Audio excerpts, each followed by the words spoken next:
All right, jumping back in about this whole tariffs thing, let's talk a little bit about why the wheels are falling off of Trump's tariff plan.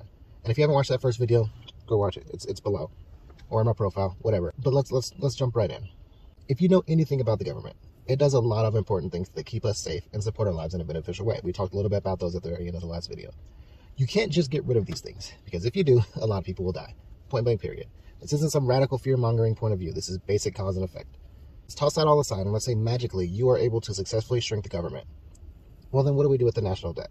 National debt is an important part of our economic structure. The government borrows money in order to fund important things. Most of this borrowing is done in the form of government bonds, which offer generous benefits once repaid.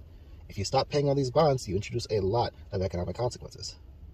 But I'm not an economics guy, so I can't really get into every single little tiny detail. But I know that if you can't pay back your debts, you're going to default in some way or the other, and that's just not good for anybody. And when we talk about paying back the national debt, that doesn't just come from, lump sum payments. We put a chunk into paying back government bonds from taxes. Taxes come in and pay back the money that we weren't able to pay forward in the past. So ideally, in a functional government system, they'd be able to release a budget every year that accomplishes paying for the things we need to pay for while also not going over the budget, so we don't have to spend as much, so we can now pay back our loans. We're just spending more than we take in, and we're just increasing the amount of debt that we're taking on and just racking up a big old credit card bill that we are losing our ability to pay back because we keep cutting taxes to the people who can actually pay it back. But that's an issue for another video. Beyond that, there is one glaring issue with using tariffs as the centerpiece of economic policy. They are a protective strategy. Tariffs are meant to disincentivize importing, meaning if tariffs are working and industry is being brought back, people are paying less tax and the government is getting less revenue. Someone has tried to play 4D chess and say that this whole strategy is supposed to rebuild manufacturing so it'll get worse before it gets better.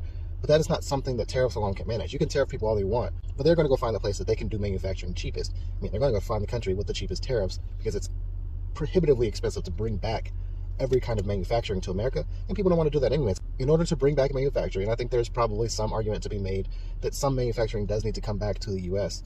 You have to have a strong arm that will force it back and not somebody that's just going to bend to bribes every few seconds. But you might ask, if tariffs are so bad on the people, why aren't we facing any kind of backlash yet? That's the thing. We are. It's just on individual items, small terms, stuff that you might not notice, but it's creeping up in your bills ever so slightly. But also there are a lot of items that are individually exempted, so some hard-hitting tariffs are ever so slightly softened. And there are other things to consider.